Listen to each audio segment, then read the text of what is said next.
Okay, so here's your mast straight up and down. And here we have, we want to induce some pre-bend in the mast in a forward direction. If the mast at the step is able to move and we move it aft, you can see how the bend increases. Yes. If we move it forward, the bend goes to straight.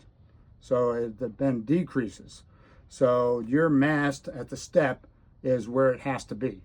So it's actually all the way aft now, and we don't have enough pre-bend in the mast.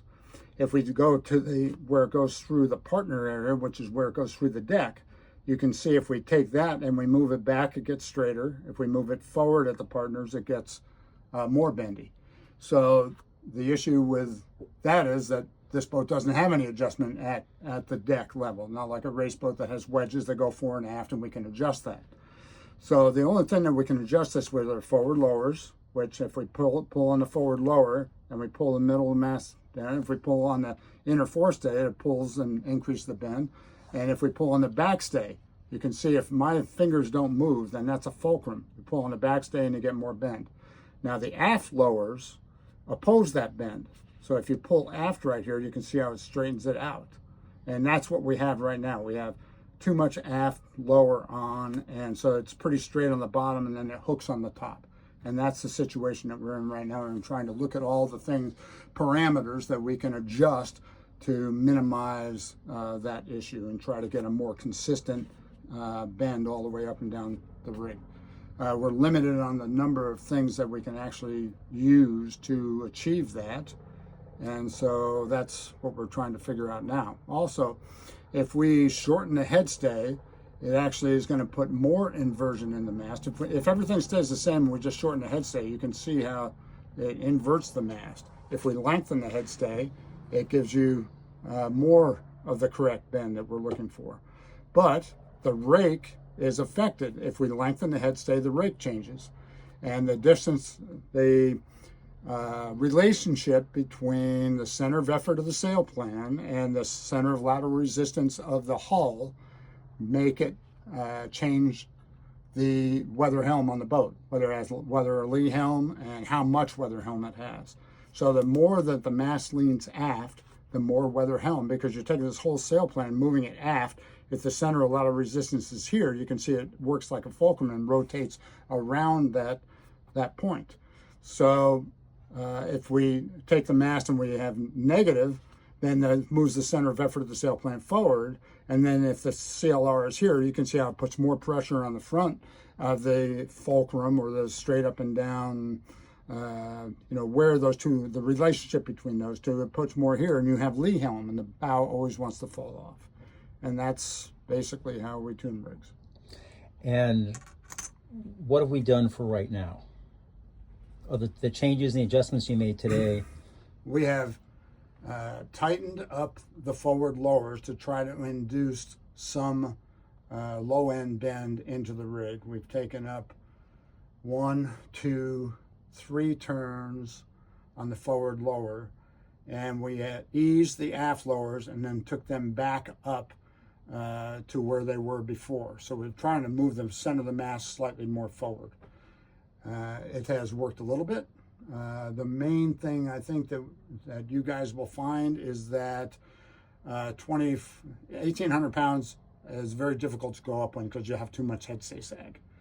And so if the minimum that I would be sailing this boat upwind in any kind of wind would be 2,500, and you can go up to 3,000 would be a normal spot for a boat this size.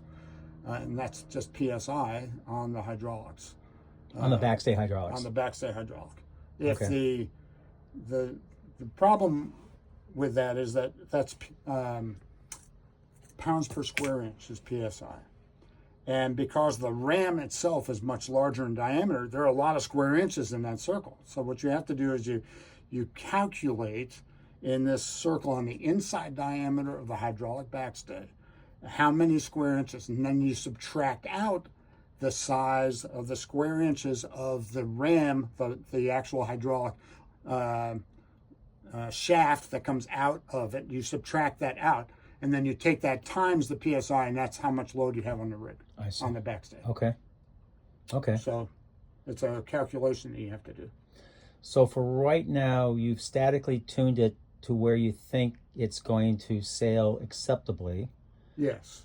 And then what we want to do is see if we can find a way to come back up here or even stay up here over the weekend so that we can do a dynamic sail. Dynamic tune. Sorry, dynamic tune. That's okay. It might be a dynamic sail too. All sails are dynamic.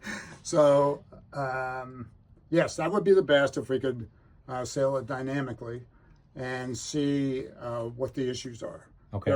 We still have some adjustments that we haven't tried. We haven't tightened up the head stay. We haven't tightened up the inner forestay. And those are adjustable. Okay. And we would need to, and that the inner forestay will pull the center of the mast forward a little bit. The head stay just changes the rake. It doesn't have anything to do with the pre-bend. Should we be using the running backstays even when we're not deployed to staysail to help with the mast shape? Possibly. And the way to tell the difference is when you're pounding upwind and you have no runner on, walk forward, look up the rig. If the rig is pounding, if it's moving, if it's pumping, if it's then put on a running backstay. There's no harm in it. Okay. So absolutely stabilize it. It works in the ocean very well to stabilize the rig. Even if it's not a nice curvature, because you're going to actually try to invert, by pulling aft, you're going to invert the mast a little bit more. It still stabilizes it so you don't have the motion, the pumping action, which can be destructive. So it's better to have it stable and slightly inverted than it is to allow it to pump. Okay. So if I were to summarize, number one goal when we're out in the ocean is not having the mast pumping. That's correct. Okay. And then secondary goals is getting the mast shape to be appropriate for the point of sail. And the head stay sag. Head stay sag. Head stay sag. Those Reckman furlers are very heavy. So no matter what you do, you're going to have some head stay sag. And it's a cruising boat. It's not a racing boat. So on racing boats, we take those furlers off, we throw them away, and we put on a tough love or some plastic piece that's very lightweight. And that's because we want to minimize the head stay sag. So on all boats, you want to minimize it, but you don't want to go overboard. It's just, it's a cruising boat, so it doesn't need to have the same performance value as a race boat. Now, the fact that I can point up to 28 degrees, is that indicative of anything? How is that measured? What? It's just relative to the wind. So you're not talking compass, obviously. No. So what is it on the compass? Do you know? I don't know. Okay. Sure. That gives you some information, but it's all relative. I would check when you go through a tax, see what the compass change is, and then divide that in half. Got it. And that's going to be another thing that you can look at to determine if you're close enough hauled, if you're sailing correctly. Okay. What else could you do? If you have VMG, velocity made good to a mark, that's what race boats have. Okay. And that will tell you if you're pointing, and it'll also tell you if the wind changed and you get headed or lifted, that'll tell you that as well. Okay. It's just VMG to the mark, to the weather mark, if you've inserted that into the computational parameters of your system, of your electronic system. Okay. So all those things will tell you a lot, and they're all slightly adjustable. Nothing is perfect on a boat, so we just need to get the best compromise that's the safest and also the best performance without having to move a lot of parameters while you're at sea. This is a little bit of a different question, but when we're at the dock, how much pressure should we have in the backstay? Should it be all the way off, partially off? I put 500 pounds on mine. Okay. I leave 500 pounds on just so that if there are any harmonic oscillation or anything like that, it doesn't make it move too much. You want to have, in my estimation, you want to have a little. And it certainly doesn't hurt anything. 500 pounds is nothing on this boat. Sure, that makes sense. And 0 pounds causes a flood, hydraulic flood. So, okay. All right. I'm going to